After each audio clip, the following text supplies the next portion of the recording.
So this is the 2019 higher level axonometric projection question that came up on the exam. So as you can see, right, a student got on to me in relation to actually projecting up the points to make the axonometric in the center part here. So no student got on to me in relation to the plan and elevation and the setup of the whole axonometric question. So I just powered ahead with that before the video just to try to keep it short as I can. The axonometric planes as well are set up there in very light pencil. They're barely come out in this camera, okay? And that's basically just light construction lines like you'd be doing yourselves. So I didn't put them in heavy like I did in my other video. So I said that we already know how to achieve this, okay? So like I said in my other video, the main key parts of this are numbering and labeling, okay? So I started with my larger shapes, okay? So 1, 2, 3, 4, and follow this up in elevation. So this basically is just an understanding of different views, okay? So 1 and 2 is here, represented by 1 and 2 up here in the elevation, okay? The extreme out points are 4, 4, and 3, 3, and then 5 and 6 are to the back of the object in the same location as 1 and 2. So it'll be 5, 6, 5, and 6, okay? So to start, that's what I'm going to do basically to start, is bring down them extreme points, them major shape points, and get some bit of the object drawn at the very least. So, like before, we project up from the plan view, project from elevation, parallel to the lines for the plane.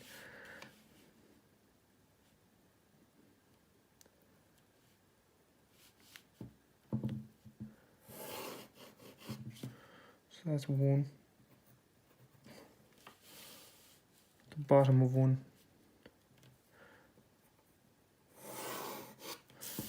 this is the top of 1, and we basically just repeat the process all the way around till we get the main shape, okay?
So try to avoid doing these dots like I'm doing, and just putting these in the drawing so you can kind of see where I'm going with my points, okay?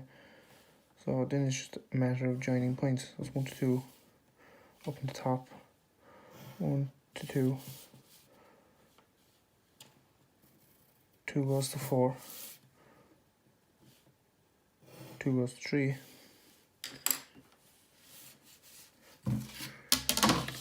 bring up points 5 and 6 on the back of the object,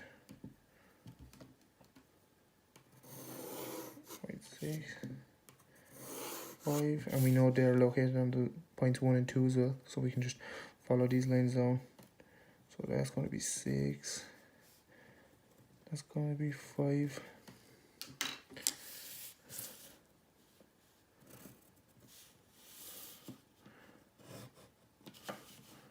back up to 4, okay? So we've got the top surface now, right? So now it's beginning to take shape. In the exam, we're getting marks already, right? So from the drawing, we can see that there's kind of these crisscrosses kind of made, or these crisscrosses developed within the shape, okay? And they're starting down a certain distance and starting up a certain distance from the top. So basically we're just going to bring down them distances and get the distances here. So we'll know the, let's say, the thickness before we can start them crisscrosses. So once again, it's just transferring up points.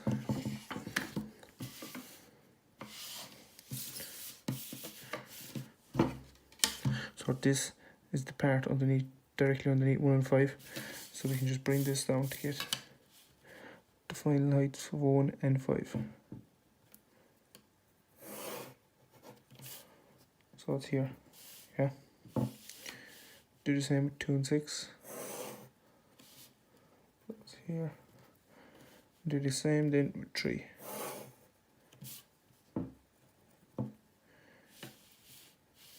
And 6 is there. So I can line this in now again. So it's going to go down to here. It's going to go across this point.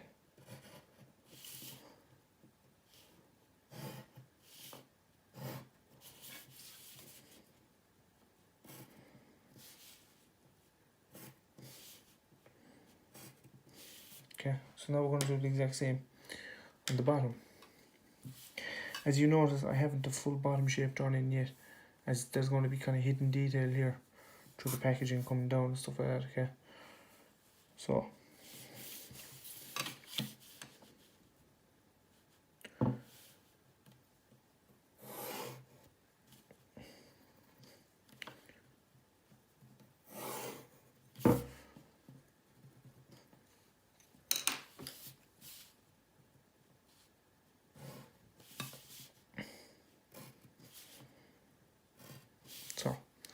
now we can deal with our crisscrosses. Yeah? So in terms of our crisscrosses, we can see here the kind of arrows and directions they go in. So one is kind of heading towards direction arrow 4. And we can follow the even points as such then, okay?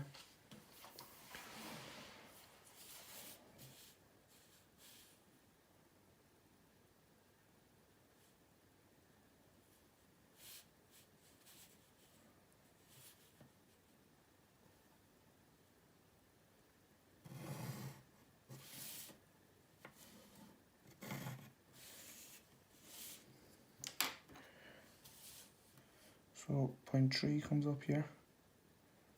So this is point 3. I must be now my thickness of 3, for lack of a better word. It's located there. That.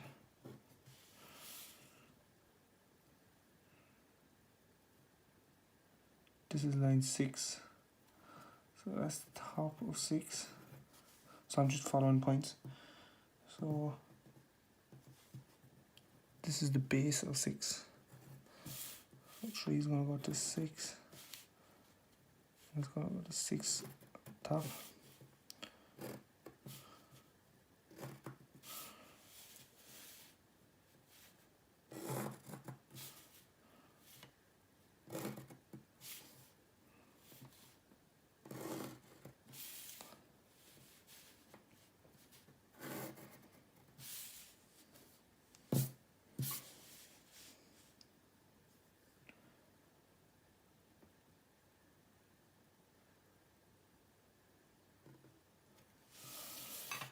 We need to bring down the top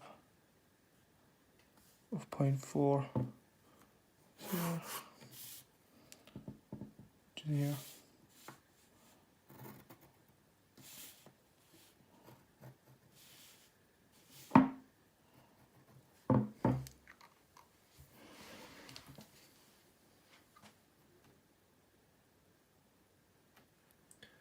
So I'm just going to go over this in heavy now once again in my what's this, 2B pencil.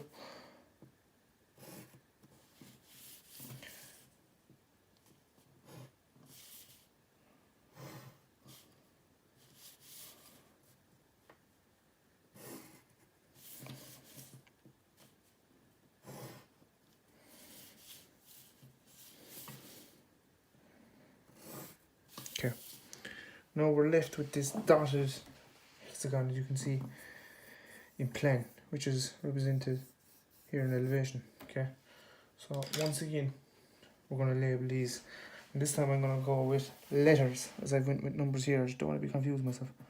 A, B, C, D, E, and F. I'll label the corresponding points. So this is point A, B, and this is point F. Okay. So now we bring down these points and up to the points. So this is why I said labeling is important. It's not really coming out here on the camera, but there's a lot of lines already undrawn. Okay. So I'll just partially start this exercise, as there's a lot of lines and the video is long as well. I'll try to keep the video as short as possible, or you're just going to get bored watching it, to be honest. Okay. So I brought up A, and I'm going to bring down A.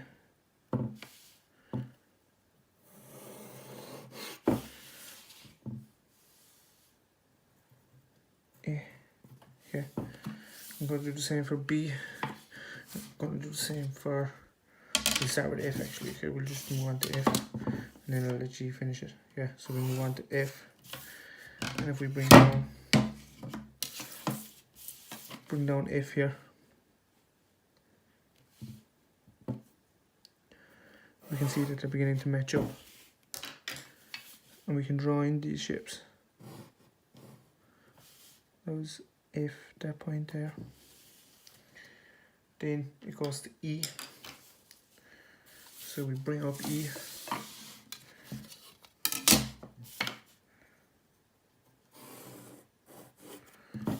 lo and behold, it meets where the X crosses, just as I thought and should happen.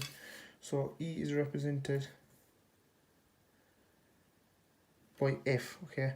So if you picture here, looking in this way as an elevation, E and F are parallel in line, same as B and C will be. So we've brought down F already. So here is my line bringing it down. This is where it crosses then, coming up from plan. So that's E.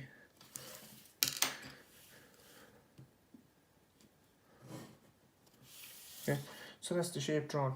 That is the question complete, because we can't see the rest of it because it's hidden obviously by the object. Okay, so that's 2019 higher level question 1 axonometric projection. Okay, done out there quickly. Thanks.